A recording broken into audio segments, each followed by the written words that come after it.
Indie Mogul.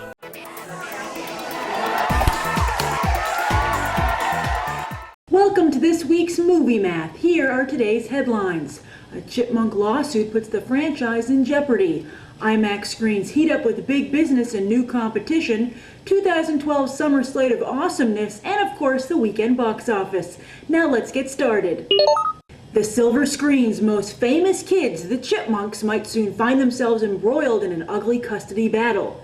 Ross Bagdasarian Jr., whose father created the Chipmunks, and his wife Janice Carmen, who created the Chipettes, are suing 20th Century Fox for half of all the profits from last year's squeakquel. Carmen is claiming that Fox borrowed heavily from a screenplay she submitted without compensating her for her work, while Fox claims Carmen was never asked to write a screenplay but turned one in anyway when asked for ideas. Fox offered to pay Carmen for her work, but she felt their offer was too low and turned the payment down. Since the matter was never settled, Carmen and her husband are using the issue to cash in on the squeakquel's huge success. In fact, Bagdasarian Jr. and his wife are no stranger to lawsuits, suing Universal Studios in 2004, in their opinion, not adequately handling the merchandising opportunities for the Chipmunk franchise. Universal ended up settling in 2002 by giving the rights to the Chipmunks back to Bagdasarian Jr. and Carmen. It was that settlement which led to the duo taking their cash cow to Fox. Even if Carmen did write most of the script, screenwriters do not get half of all the profits generated by their work. Heck, screenwriters are lucky to get any respect in Hollywood, much less any money. And gold-digging lawsuits like this don't exactly help. Meanwhile, the Chipmunks, they just want to sing, man. IMAX is on fire! The Canadian company had a record-breaking first quarter this year with $26.6 million in profits through March 31st. Last year, in the same time period, they lost $2.6 million. But this year, Avatar and Alice in Wonderland, thanks to the double whammy of IMAX and 3D, brought in $232 million on these screens alone. Of that, IMAX took home $72.8 million. Yes, IMAX is quickly becoming the movie viewing method of choice for many audiences, and Hollywood is jockeying to book their top movies on the pricey screens. In fact, Warner Brothers just signed a huge deal with IMAX, guaranteeing runs for 20 of their films through 2013.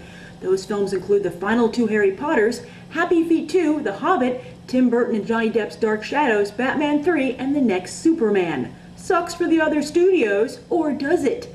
This month, Regal Theaters will begin renovating some of their screens into what they're calling the Regal Premium Experience. Bigger screen, better picture, better sound. All for $18.50, the same price as seeing it on IMAX. Will audiences shell out extra bucks for a screen that's not 5 stories tall? Apparently so, as the baby IMAXs, despite annoying cinephiles across the country, have been accepted by the general public. Personally, I feel movies are clear enough and sound good enough as they are, and I'm only going to pay the extra bucks if I can yodel from the very top rows of the theater. But hey, that's obviously just me. And with these superior screens, Regal and the studios get to cut IMAX out of the box office gross. In fact, it's such a compelling idea that AMC will be launching its own superior screens later this summer. And word on the street is they'll have rumble seats. We better hope the world doesn't end in 2012, because if it does, we're going to miss some awesome movies. Everyone heard the news this week that Batman 3 finally got its release date, July 20th, 2012, but believe it or not, that actually might not be the coolest movie released that summer. Things kick off May 4th with The Avengers, heat up on June 29th with Star Trek 2, and sizzle on July 3rd with the Spider-Man reboot. Oh boy! Hollywood, can I get some kind of 2012 season pass? Freddy Krueger haunted the box office this weekend as the new Nightmare on Elm Street opened at #1 with $32.2 million. That's a few million shy of the debut of Warner Brothers' reboot of the Friday the 13th franchise last year, but Jason Voorhees chose a better weekend to terrorize, with both Valentine's Day and President's Day rolled into one. That same holiday combo was rocked again this year by Valentine's Day, Percy Jackson, and the Wolfman.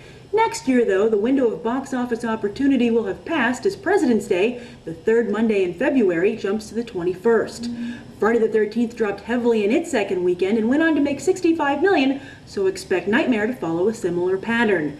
In second place was How to Train Your Dragon, which pulled in another $10 million in its sixth weekend.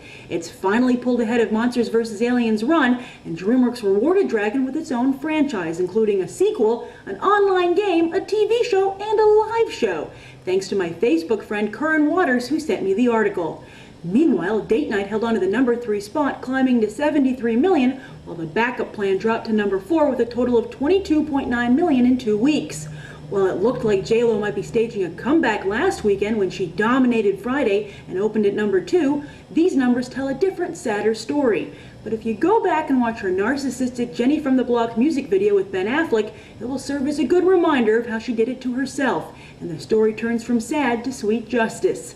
Then in 5th place, Furry Vengeance debuted with just 6.5 million, but Brendan Fraser has just signed a deal for a sequel to Journey to the Center of the Earth 3D. Whew! You live to act another day, Fraser. And for those of you on Kick-Ass Watch, the film dropped another 52%, landing at number 8. Taking in 4.4 million, Kick-Ass is now up to 42 million in its 3rd weekend, which makes it trailing Kill Bill Volume 1's 2003 run by about 12 million. A sequel is very unlikely at this point, but director Matthew Vaughn has been offered a deal to direct X-Men First Class, which at least means he hasn't lost any ground since he was offered a deal to direct X-Men The Last Stand in 2006. Next weekend, look for the box office to spike considerably as Iron Man 2 debuts, a film which has already made 100 million overseas in the last 5 days. And that's this week's Movie Math. As always, thanks for watching. And if you want my reviews of Harry Brown and Furry Vengeance, check out my Facebook page in the notes section.